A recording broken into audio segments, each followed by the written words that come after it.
मुलांना तर सुट्टी चालू आहे. मग घरात मुलं असले की सारखं काही ना काहीतरी खायला हवंच असतं.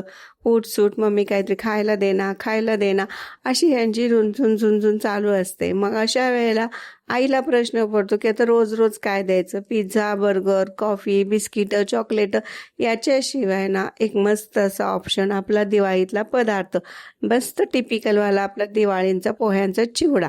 बघा एकदा बनवून ठेवला ना मस्त 15 दिवस तो आरामशीर छान राहतो. त्याच्यावर फक्त कांदा, कोथिंबीर, थोडीशी चाट मसाला वगैरे जरी टाकून दिला तरीसुद्धा तो भेळचं काम करून मस्त पोरांना समाधान देतो. तर असा चिवडा पटकन बनवण्यासाठी साधी सोपी रेसिपी. तेल घेतलं, जिरं, मोहरी, बडीशेप, तीळ फोडणीला घातले, लसूण, कढीपत्त्याची पाने फोडणीला घातली. तयार हा चिवडा मसाला होता तो घातला, मिरची पावडर, हळद, हिंग घातली. चला मस्त अशी फोडणी तयार झाली. थोडेसे पोहे कुरकुरीत करून घेतले, त्यावर ही फोडणी ओतून घेतली. थंड झाल्यानंतर त्याच्यात थोडी साखर टाकून परत एकदा मिक्स केलं.